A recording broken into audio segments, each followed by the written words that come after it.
We've done some work to try to better expose what we're working on, what's being launched, what's under consideration for the Pure Access Cloud product. If you go to portal.isonas.com, product.isonas.com on your browser, you'll see a new portal that we created to help track the status of different feature requests or bugs as they're fixed. We've organized different feature requests and bug fixes that are being reported to tech support and product into a number of different buckets here. So if you look along the top navigation, you'll see items that are in different statuses. So right now you're looking at all the feature requests that have been recorded and launched. So let's say go down to one of these boxes and click on one of the items. So when you click on this item, if the feature has been launched, you'll see both the release that it was included in, as well as the date that new functionality was released. So you click back out, we can go and we can take a look at the board to look for anything that's related to user-defined fields. And in the previous release category, you can see the second and third box are both related to user-defined fields. So it looks like this is a story to add a card to the view when you click expand on a user to show the user-defined fields in a card view, but it's not exactly what you're looking for, I don't think. I think that you were requesting the user-defined fields to appear in the data table column. Exactly, yes. It looks like this might help you get partially the way there, but let's also look at the one to the right of it and see if that covers your request as well.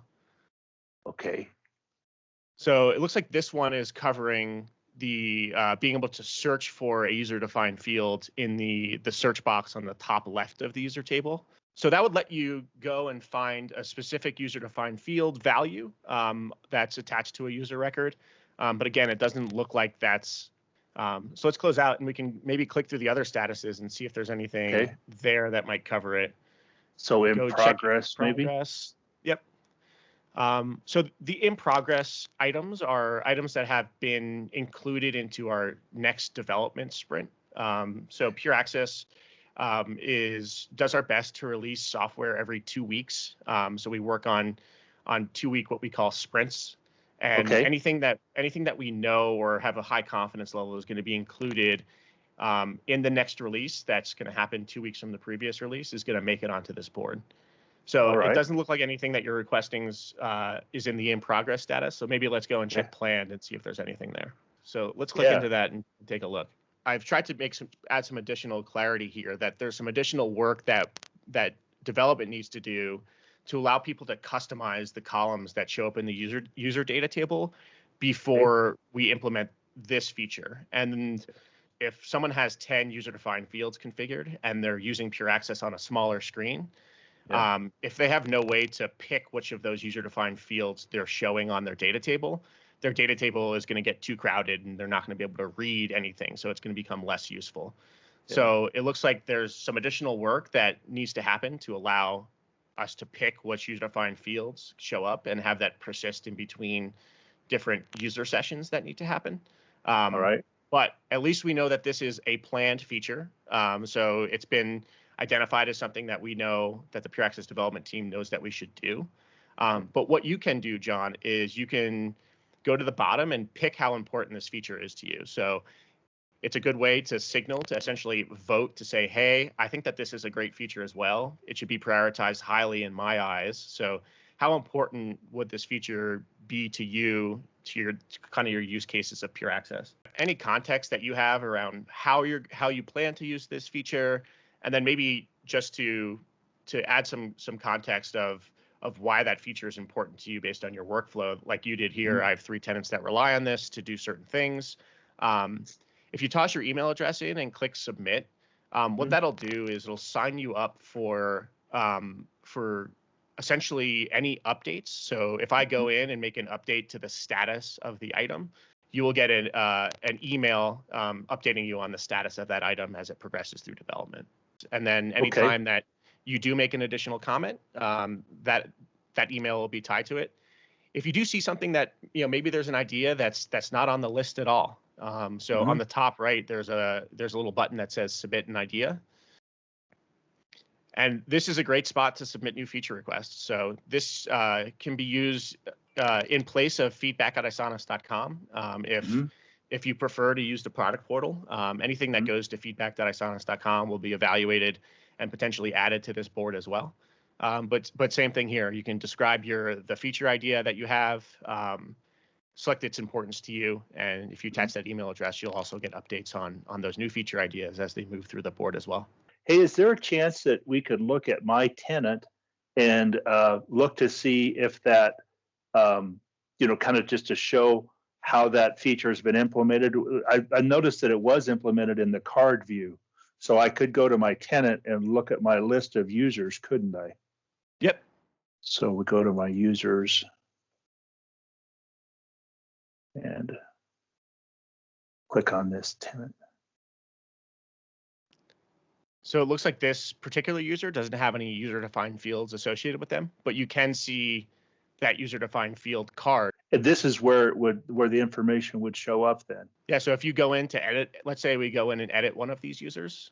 Okay. Yeah. And so we've got a license plate here.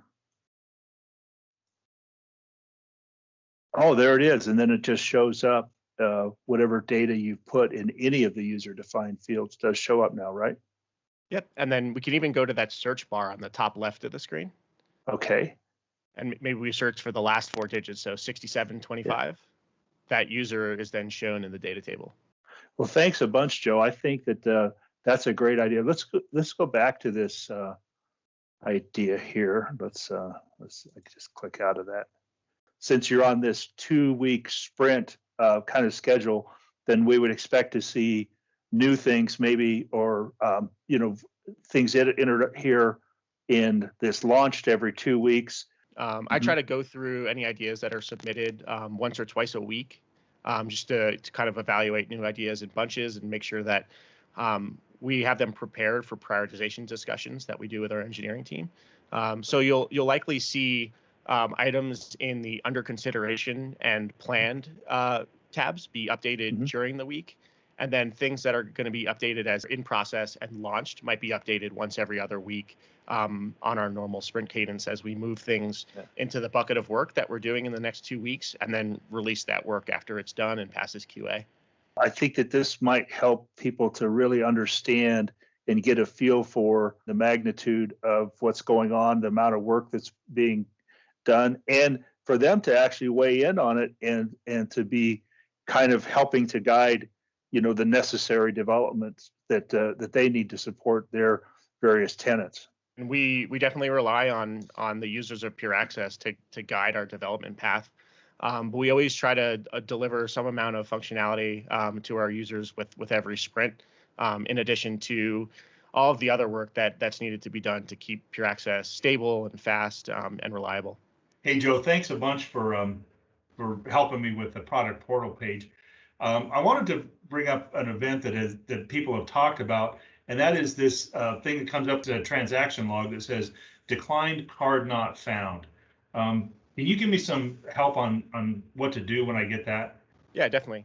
So there's 2 different types of declines that you'll see in the history logs. The first is a declined card not found that you just mentioned. The second is it would be a decline outside schedule. Declined card not found means that the card that was presented to the reader was not recognized at all in the reader's local database. So if you present badge 12345 and 12345 is not present in the reader's database that was sent down with the last compile or the last time that you clicked update access points, you're going to see that declined badge not found. If the card that you present is found in the reader's database, but is not granted access at that certain time of day, it means that the reader knows about that credential, it knows it exists, but it doesn't have access at the specific time because it's outside of the schedules that are configured to give access at that time.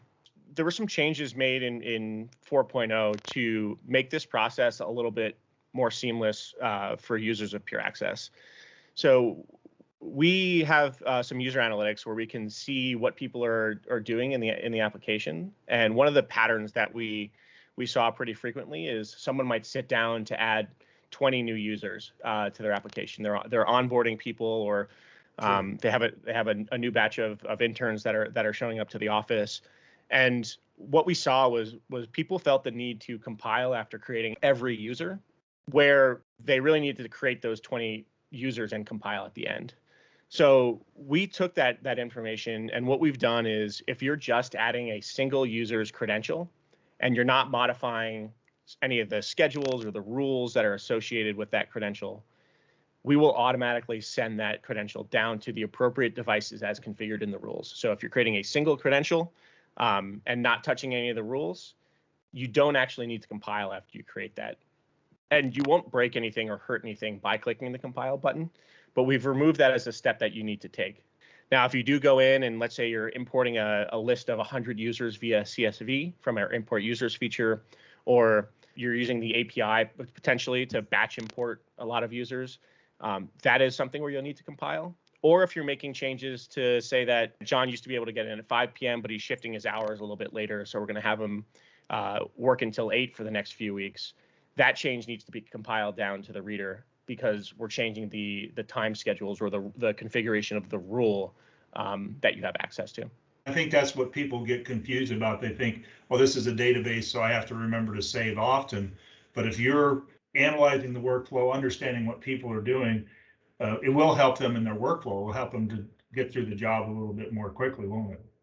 Yeah, and one of the questions that we get pretty often is, how do I know when I need to compile? So previously, whenever you made a change, the application was pretty naive to whether that actually needed to be compiled down to the readers or not. So if everyone remembers the update access points button, big and red at the top of the UI, we've moved that under the send command notification. And now you'll see a red notification dot, similar to a notification on your iPhone, pop up whenever a change that actually requires that full compile is made to the system. So people might be really used to seeing that compile notification or that update access points notification pop up after they changed a single user record, and they might be wondering why that's not happening anymore. And it's because we've tried to make the process a little bit smarter and to send smaller changes down to the device in the event that we can do that for a better user experience. Yeah, that's good. And so I guess the key is to watch for the red dot and only compile if you've got a red dot. Huh? You got it. You can't hurt anything if the red dot's not there and you compile. But best practice, and to make your life easier, yeah, that's the idea. If you see that red dot, go ahead and hit the compile button. Good. All right. Well, another topic that's come up is that I need to replace a reader controller. Can you tell me about that process? Sure. Yeah, this is something that was supported before 4.0, and it's something that the development team wasn't able to implement for the 4.0 launch. And it made it onto the product.isonas portal that I know that we talked about and you're aware of. That feature launched, and we've brought that back into the portal. It works pretty similarly to the way that it worked before. You can only replace an access point that's been deactivated, so you'll need to slide that active to inactive toggle. And then after you do that, you can just type in the MAC address of the new device. If it's ready to connect, Pure Access will wait to establish a connection with the new device, and it will replace the access point record with the new device that you're installing. So that might be an RMA, or you might be adding a keypad unit to a spot that didn't have a keypad unit before. All of the config, the settings on the access point, as well as the access point groups and any rules that you have configured, will be applied to that device. Send a compile to get a fresh database down to the device, and you'd be good to go. Then you just go on like nothing happened. Yep, exactly. And there's a couple limitations, same as before. You can update an RCO3 to an RCO4 or an RCO4 to an RCO4. You can't replace an RCO4 with an IP bridge. Same idea with replacing an IP bridge with an RCO4. So the idea is you can replace a like model with the same thing always. You can replace an older model with a new model, and you can't replace across device families. So you can't replace an RCO4 with an IP bridge. And that fits into the product family pretty straightforwardly. Yep. All right. Well, Joe, thanks a bunch for helping us to kind of understand what's going on with the product issues and how you're dealing with them.